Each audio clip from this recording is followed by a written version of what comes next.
नमस्कार दोस्तों, let's learn the economics में आपका स्वागत है। तो दोस्तों, पिछले क्लास में जो हम लोगों ने पढ़ा था उसमें लाभ जो मैक्सिमम कब होगा, है ना, अधिकतम कब होगा, तो उसके लिए जो है हमने एक समीकरण बनाया था जिसमें फर्स्ट डिग्री सेकेंड डिग्री दोनों का जो अलग अलग जो वैल्यू निकाला था, और जिसमें हमने ये किया था कि दोस्तों क्या उनके लिए कंडीशन होना चाहिए। ठीक है, तो कंडीशन हम लोगों ने पढ़ा था दोस्तों। MR बराबर पूर्ण प्रतियोगिता की बात कर रहे हैं अभी, ठीक है, परफेक्ट कंपटीशन का। तो वहाँ पर क्या है कि MR बराबर MC हो, ठीक है, फिर MR का जो ढाल हो स्लोप ऑफ MR बराबर स्लोप ऑफ MC हो जाएगा, स्लोप ऑफ MC हो जाएगा। ठीक है, ये पढ़ेंगे कैसे होता है, ठीक है, पूर्ण प्रतियोगिता में। और एक चीज़ हमने दोस्तों यहाँ पर क्या, अगर आप शॉर्ट टर्म के लिए ले रहे हैं, ठीक है, शॉर्ट टर्म के लिए लेंगे तो प्राइस होगा that would be equal, that be greater and equal than ABC होना चाहिए। ठीक है, शॉर्ट टर्म के लिए, ये शॉर्ट टर्म के लिए। अगर लॉन्ग टर्म के लिए बात करें, लॉन्ग टर्म में जो होगा price should be greater and equal than AC होना चाहिए। ठीक है, ये कंडीशन अगर हमें लागू होता है, ठीक है, तो फिर हम जो है मैक्सिमम जो है जो प्रोड्यूसर्स का जो इक्विलिब्रियम है उस पॉइंट को हम डिफाइन कर पाएंगे। ठीक है, तो हमारा यहाँ पर मेन जो इस टॉपिक में ध्येय है दोस्त कि प्रोड्यूसर जो सामान जो अपना जो बेचेगा, जो सेलिंग करेगा, उसको कितना प्रॉफिट मिल रहा है, ठीक है, कहाँ पर उसका इक्विलिब्रियम हो रहा है, जहाँ पर वो मैक्सिमम प्रॉफिट उसको मिलेगा उस पॉइंट को जो है प्रोड्यूसर्स का इक्विलिब्रियम कहेंगे। ठीक है, वही चीज़ें हम यहाँ पर जानने की कोशिश करेंगे दोस्तों। तो आज का जो टॉपिक में हमने जो है producer equilibrium condition with MR/MC curve के द्वारा देखेंगे कि किस तरह से ये कंडीशन को फॉलो करता है ना। उसका परफेक्ट कंपटीशन में जो हम लोग पढ़ेंगे दोस्तों, profit maximisation conditions and their proof, अलग अलग प्रूफ करेंगे कैसे P greater than MC, P less than MC, ठीक है, MC curve decreasing, P less than ABC। ठीक है, उसके लिए हमने ग्राफ ड्रॉ किया दोस्तों। ठीक है, तो हम लोग इसको जानने की कोशिश करेंगे कि जो है ये कंडीशन किस तरह से फॉलो करता है। ठीक है, तो यहाँ पर क्या है दोस्तों, प्रोड्यूसर्स का equilibrium condition with MR/MC curve, ये कर्व हमने बनाया हुआ है। ठीक है, MR का कर्व है, आपको पता होना चाहिए। जो परफेक्ट कंपटीशन जब होता है तो परफेक्ट कंपटीशन में क्या होता है, परफेक्ट कंपटीशन में जो होता है उसमें हमने पढ़ा था कि जो MR होता है, MR, ये MR हो गया, ये D होता है, यही प्राइस होता है। ठीक है, MR होता है, D होता है, प्राइस होता है, ठीक है, और AR भी होता है, इसको बोलते हैं एवरेज रेवेन्यू भी बोलते हैं। ठीक है, ये परफेक्ट कंपटीशन में। यहाँ पर देखिए स्लोप जो है इसको बोलते हैं, जैसे पैरेलल ये है तो यहाँ पर 0 हो जाएगा इसका। ठीक है, इतना आपको पता होना चाहिए। ठीक है, और MC जो होता है दोस्तों वो क्या होता है, सीमांत लागत होता है। सीमांत लागत क्या होता है, सीमांत लागत होता है जैसे कि एक इकाई का अगर हम लोग उत्पादन कर रहे हैं तो उसमें जो लागत लगती है, ठीक है, एडिशनल 1 क्वांटिटी के लिए वो कितना लगती है, वो होता है सीमांत लागत होता है। ठीक है, तो यहाँ पर क्या है कि MR और MC को हमको समझना है अच्छी तरह से कि जहाँ पर जिस MR पॉइंट पर MC जो इंटरसेक्ट करती है, ठीक है, उस पॉइंट पे क्या होता है, MR और MC क्या होता है, बराबर होती है। ठीक है दोस्तों, तो MR/MC जिस पॉइंट पर बराबर होगी, ठीक है, वहाँ पर हम लोग प्राइस लेंगे। ठीक है, और फिर प्राइस का जो है हम लोग देखेंगे कि जो कॉस्ट है, कॉस्ट कंडीशन में क्या है, ABC या AC से किस तरह से जो है उसका घटता बढ़ता है। ठीक है, अगर प्राइस जो हम बेच रहे हैं, सेलिंग कर रहे हैं, ठीक है, जो हमें आगम रेवेन्यू हो रहा है, अगर ज़्यादा होगा लागत से तो डेफिनेटली है कि हमें प्रॉफिट मिलेगा। ठीक है, बट अगर लागत ही ज़्यादा हो जाए आगम से, रेवेन्यू से, तो वहाँ पर क्या होगा, हमारे लिए हानि का सौदा होगा, वो क्या होगा, इनवैलिड होगा। ठीक है, ये चीज़ें आपको पहले ही कंसीडर करना चाहिए,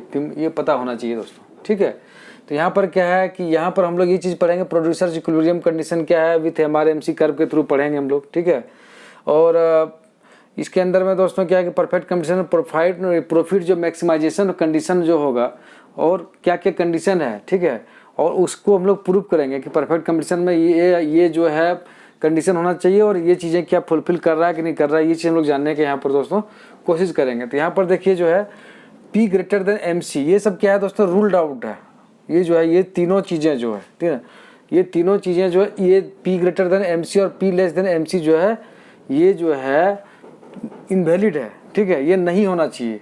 अगर P ग्रेटर देन MC हो रहा है और P लेस देन MC हो जा रहा है तो क्या उस पॉइंट पर हमारा क्या कि मैक्सिमाइजेशन होगा, नहीं होगा। क्यों होगा, नहीं होगा, इसका हम लोग यहाँ पर देखते हैं। एक हमने यहाँ पर कर्व बनाया दोस्तों, ये MR है, ठीक है, MR कर्व बनाया पैरेलल लाइन, ठीक है, और ये P प्राइस कॉस्ट है, ठीक है, ये हमारा क्वांटिटी हो गया दोस्तों, ठीक है, क्वांटिटी हो गया।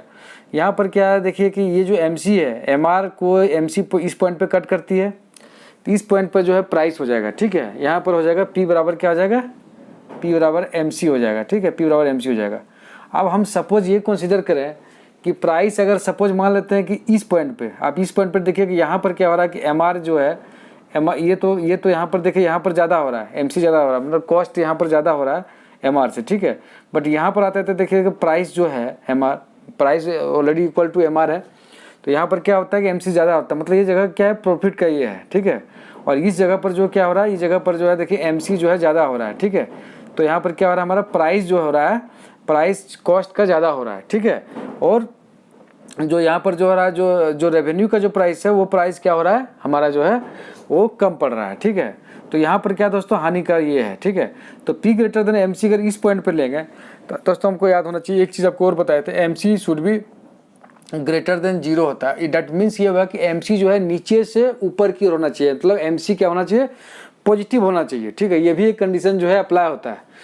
तो हम देखेंगे कि MC जो है पॉजिटिव हो रहा है कि नहीं हो रहा, नेगेटिव तो नहीं है, डाउनवर्ड तो नहीं जा रहा, तो MC जो है ऊपर होना चाहिए, ऊपर की तरफ होना चाहिए, ठीक है। तो यहाँ पर देखिए क्या है दोस्तों, अगर हम लोग P जो है यहाँ पर जो है greater than MC, P greater than MC कहाँ पर, ये देखिए यहाँ पर देखिए P जो है प्राइस है ग्रेटर देन MC यहाँ पर हो रहा है, ठीक है, इस ग्रेड में। तो प्राइस ग्रेटर देन MC क्या इस जगह पर हम लोग क्या ले सकते हैं, इस जगह पर हम लोग क्या जगह वो है X3 यहाँ पर मान लें, ठीक है। X3 प्रोडक्शन को क्या हम लोग यहाँ पर ले सकते हैं, बिल्कुल नहीं ले सकते हैं। क्यों ले सकते हैं दोस्तों, कि इस जगह पर अगर हमें प्रॉफिट मिल रहा है P ग्रेटर देन MC से, तो हम आगे भी तो जा सकते हैं। अगर यहाँ पर भी जाएंगे, यहाँ भी तो हमें प्रॉफिट मिल रहा है, ठीक है, यहाँ भी प्रॉफिट मिल रहा है, तो इस जगह को हम क्यों छोड़ें। जब तक हम उत्पादन पूरी तरह से नहीं करें, अपना जो फैक्ट्री है मेरा, तो उस फैक्ट्री में उत्पादन पूरा नहीं करेंगे तो फायदा क्या है कि जो है भाई यहाँ तक उत्पादन करने का, तो हम उत्पादन यहाँ तक करेंगे मैक्सिमम, ठीक है। तो इस कारण से जो है हमारा इस पॉइंट तक अगर हम जाएंगे तो यहाँ तक जो है हम जो है रेवेन्यू हमें ज़्यादा मिलेगा, ठीक है, कॉस्ट से ज़्यादा हमें रेवेन्यू मिलेगा इस पॉइंट पे। तो ये दोस्तों P ग्रेटर देन MC पर जो है ये इनवैलिड कर रहा है, ठीक है। अब बात करते हैं कि जो है जब हम MC से लेस देन होता है, P less than MC, P less than MC कहाँ होगा दोस्तों, देखिए MC यहाँ बढ़ रहा है, ठीक है, ये P बराबर MC है, ये आगे जो पोर्शन ये पोर्शन जो है ये P लेस देन MC है, ठीक है। यहाँ पर क्यों MC है, देखिए इस पॉइंट पर जो अगर हम लेंगे दोस्तों, तो यहाँ पर क्या होगा, कॉस्ट यहाँ पर क्या हो रहा है, अगर वो X4 मान लें, ठीक है, ये X लेते हैं, तो X4 ले लें, तो यहाँ पर क्या हो रहा है दोस्तों, देखिए MC जो कॉस्ट जो हो रहा है, लागत जो प्राइस होगा यहाँ पर ज़्यादा हो रहा है पर जो क्वांटिटी का, ठीक है। और जबकि यहाँ पर जो है दोस्तों आप देखिए कि जो है जो हमारा MR होगा, MR तो नीचे है, तो हमारा इसके लिए यहाँ पर सही नहीं है। अगर इससे हम नीचे जाते हैं, उत्पादन ज़्यादा से थोड़ा कम कर लेंगे तो हमारे लिए सही है, मतलब ज़्यादा उत्पादन करना भी हमारे लिए जो है प्रतिकूल है, वो हमारे लिए सही नहीं है, ठीक है। इसीलिए जो है हम लोग जो है ना तो P लेस देन MC ना P ग्रेटर देन MC है, ये जो है रूल्ड आउट कर रहा है, ये मतलब इस चीज़ों को जो है फॉलो नहीं कर रहा है, ठीक है। दूसरा चीज़ हम पढ़ेंगे दोस्तों कि MC कर्व डिक्रीजिंग होना चाहिए, ठीक है। MC कर्व डिक्रीजिंग को भी ये रूल्ड आउट करता है, मतलब ये चीज़ें नहीं होना चाहिए, ये भी नॉट जो है वैलिड है, ठीक है, वैलिड नहीं है ये। हाँ, अगर ये डिक्रीजिंग कर रहा है, अगर वो सपोज MC बताए थे कि आपको हमेशा इंक्रीजिंग होना चाहिए, यहाँ पर देखिए इसी पॉइंट पर देखिए MC क्या हो रहा है, इस जगह पर देखिए दोस्तों MC यहाँ पर क्या हो रहा है, गिर रहा है, नीचे जा रहा है, ठीक है। तो नीचे जा रहा है तो क्या हम पढ़े थे MC ग्रेटर देन 0 होना चाहिए, MC जब भी होना चाहिए वो नीचे से ऊपर की ओर जाना चाहिए। तो यहाँ पर इस तरह की जा रहा है, इस पॉइंट पर जा रहा है। अगर हम दो पॉइंट को लें कि भाई जो है किस जगह पर जो है हमारा ये होगा, P बराबर MC ये भी है, ठीक है, और P बराबर MC इस पॉइंट पर भी, दोनों पॉइंट पर कट कर रही है, लेकिन इस पॉइंट पर होगा, क्यों इस पॉइंट पर नहीं होगा, क्योंकि दोस्तों यहाँ पर देखिए MC नीचे की ओर जा रहा है, डाउनफॉल हो रही है, और यहाँ पर MC क्या हो रहा है, ऊपर की ओर जा रहा है, तो MC करते हैं। तो ये जो पॉइंट है, ये P बराबर MC ये जो पॉइंट है, ये पॉइंट जो है हमारे लिए सबसे अधिक जो है ये अनुकूल है, ठीक है, यहाँ पर अनुकूल है, क्योंकि यहाँ पर MC जो है ग्रेटर जा रहा है, स्लोप जो है अपवर्ड जा रहा है, ठीक है। तो MC कर्व डिक्रीजिंग नहीं होना चाहिए, ठीक है, ये सारे कंडीशन नहीं होना चाहिए, ये जो कंडीशन जो है ये सब नहीं होना चाहिए, ठीक है, नहीं होना चाहिए। तो ये दोनों जो कंडीशन नहीं होना चाहिए। अब तीसरा करें P less than ABC, price जो होना चाहिए कभी भी ABC के नीचे नहीं होना चाहिए शॉर्ट टर्म में। अगर प्राइस ABC के नीचे हो जाएगा तो क्या हो जाएगा दोस्तों, हमें फैक्ट्री जो है बंद करना पड़ेगा, क्योंकि अगर हम प्राइस एवरेज वेरिएबल कॉस्ट को भी मीट नहीं कर पा रहे हैं तो ये तो बहुत बड़ा लॉस हो जाएगा, क्योंकि जो शॉर्ट टर्म में क्या होता है, जो एवरेज वेरिएबल कॉस्ट है उससे जितना हम बढ़ाएंगे सामान बढ़ेगा, बाकी आप एवरेज फिक्स्ड कॉस्ट तो अलग चीज़ है, उसको तो मीट नहीं कर रहा है, वो तो एक तरह का लॉस होगा ही। प्लस एवरेज वेरिएबल कॉस्ट को भी जो अगर वो मीट नहीं करेगा तो वो जो है बहुत बड़ा जो है हमारे लिए जो है वो ड्रॉबैक है, और कंपनी क्या करेगी, वो बंद कर देगी, वो शट डाउन पॉइंट मतलब से बाहर चली जाएगी, मतलब वहाँ पर कंपनी अपना प्रोडक्शन बंद कर देगी। ठीक है, इसी को समझाने के लिए हमने यहाँ पर उदाहरण लिया दोस्तों। देखिए यहाँ पर SABC ये है, ठीक है, ये SSC से ऊपर होगा, हम लोग पढ़े थे क्लास में, पिछला क्लास देख लीजिएगा, डाउट है। ये SMC है, शॉर्ट टाइम में मार्जिनल कॉस्ट है। ठीक है, मार्जिनल कॉस्ट कहाँ मीट किया, देखिए यहाँ पर मीट किया, P बराबर AR बराबर MR हो गया। ठीक है, तो यहाँ पर मीट किया तो ये प्राइस होगा, इस प्राइस पे हम जाएंगे तो यहाँ पर क्या हो गया दोस्त, देखिए SABC को भी ये जो है कैटर नहीं कर पा रहा है, क्योंकि AR रेवेन्यू तो हमें इतना ही हो रहा है, रेवेन्यू हमारा इतना ही है। ठीक है, लेकिन क्या हो रहा है कि हमें जो है कॉस्ट जो है यहाँ पर लग रहा है, इतना कॉस्ट चाहिए हमें फैक्ट्री को सस्टेन करने के लिए, उत्पादन करने के लिए। तो ये जो चीज़ें दोस्तों हो गए, इसको ये तो हमारा लॉस हो गया, ये लॉस हो गया। ये जो अगर कर्व किया जाए, अगर इसका हम अगर बात किया जाए, ये अगर ये है पॉइंट है, ये BEP, तो ये BEP ये कर्व जो रेक्टेंगुलर एरिया हो गया, अब प्लस क्या हो गया दोस्तों, AFC एवरेज फिक्स्ड कॉस्ट का जो हम लोग पढ़े थे। ठीक है, ये दोनों मिला के जो है ये हानि हो रहा है। ठीक है, तो कंपनी के लिए ये जो हमारे लिए बिल्कुल जो है ये सही नहीं है। तो P लेस देन ABC भी नहीं होना चाहिए, MC कब डिक्रीजिंग नहीं होना चाहिए, और P ग्रेटर देन MC और P लेस देन MC पे ये नहीं होना चाहिए। ठीक है, ये पॉइंट है शॉर्ट टर्म के लिए, शॉर्ट रन एवरेज कॉस्ट के लिए ये चीज़ें हैं। ठीक है, अब हम लोग जो है यहाँ पर बात करेंगे लॉन्ग रन।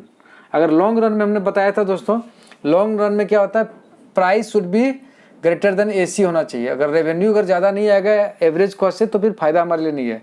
तो दोस्तों यहाँ पर लॉन्ग रन का एक हमने डायग्राम बनाया है, ये लॉन्ग रन एवरेज कॉस्ट है, लॉन्ग रन क्या है, ये मार्जिनल कॉस्ट है। ठीक है, यहाँ पर क्या होता है, यहाँ किसी तरह का फिक्स्ड नहीं होता है। ठीक है, लॉन्ग रन में फिक्स कॉस्ट नहीं होता, सारी चीज़ें वेरिएबल होता है। ठीक है, इसीलिए यहाँ पर जो है जो लॉन्ग रन एवरेज कॉस्ट होता है वही होता है, सारा चीज़ होता है इसमें। ठीक है, तो यहाँ पर देखिए जो LMC जो है, LMC यहाँ पर मीट कर रहा है, तो LMC मीट कर रहा है, तो ये क्या हो गया, प्राइस का पॉइंट हो गया। ये प्राइस का पॉइंट पे देखिए LSC यहाँ हो गया। ठीक है, इस LSC पॉइंट पर जो हो गया, जो नया चीज़ आ गया, जबकि हमें रेवेन्यू इतना ही मिल रहा है, यहाँ पर भी रेवेन्यू हमारा इतना ही एरिया है। ठीक है, लेकिन क्या हो रहा है कि जो LSC जो अगर ऊपर लागत हमें ज़्यादा जा रही है, यहाँ से इस पॉइंट पर जा रही है, इसी प्राइस पे लागत इस प्राइस पर हो रही है, तो दोस्तों ये जो प्राइस हमारा, ये जो एरिया है, ये एरिया हमारा क्या हो जाएगा, लॉस हो जाएगा। क्या हो जाएगा, ये हमारे लिए लॉस हो जाएगा। ठीक है, इसीलिए जो है इस पॉइंट पर जो है कंपनी जो है कभी भी जो हमारे लिए जो है बहुत ही घाटे का सौदा होगा। कम से कम जो LSC कर्व जो है अगर इस पे टच कर जाता, क्योंकि आप पढ़े होंगे कि जो लॉन्ग रन में जो होता है वो नॉर्मल प्रॉफिट होता है। क्या होता है, नॉर्मल प्रॉफिट होता है, नॉर्मल प्रॉफिट होता है। ठीक है, नॉर्मल प्रॉफिट होता है, मतलब जीरो होता है। ठीक है, ना लॉस होता है ना गेन होता है। ठीक है, तो यहाँ पर क्या है, टोटली जो है दोस्तों ये P ग्रेटर देन AC जो है यहाँ पर नहीं हो रहा है। ठीक है, होना चाहिए यहाँ पर। ठीक है, तो हम लोग आगे क्लास में देखेंगे दोस्तों कि ये जो है आप शॉर्ट टर्म में क्या क्या प्रॉफिट होता है, उसमें जानेंगे सुपर नॉर्मल प्रॉफिट क्या होता है, फिर सुपर नॉर्मल के बाद नॉर्मल प्रॉफिट क्या होता है, फिर बराबर होता है तो वहाँ पर क्या होता है, ना लॉस ना हानि, फिर उससे नीचे जो होता है शट डाउन पॉइंट, उसको हम लोग पढ़ेंगे। ठीक है दोस्तों, तो आगे की चर्चा में करेंगे। आज के लिए इतना ही दोस्तों। अगर ये चैनल आप लोग को अच्छा लगा तो ये आप शेयर कीजिए इसको, हाँ सब्सक्राइब कीजिए दोस्तों, कमेंट कीजिए, लाइक कीजिए। ठीक है, इससे हमें मोटिवेशनल मिलते रहेगा अलग नए चैनल बनाने के लिए। ठीक है, आज के लिए इतना ही दोस्तों, जय हिंद।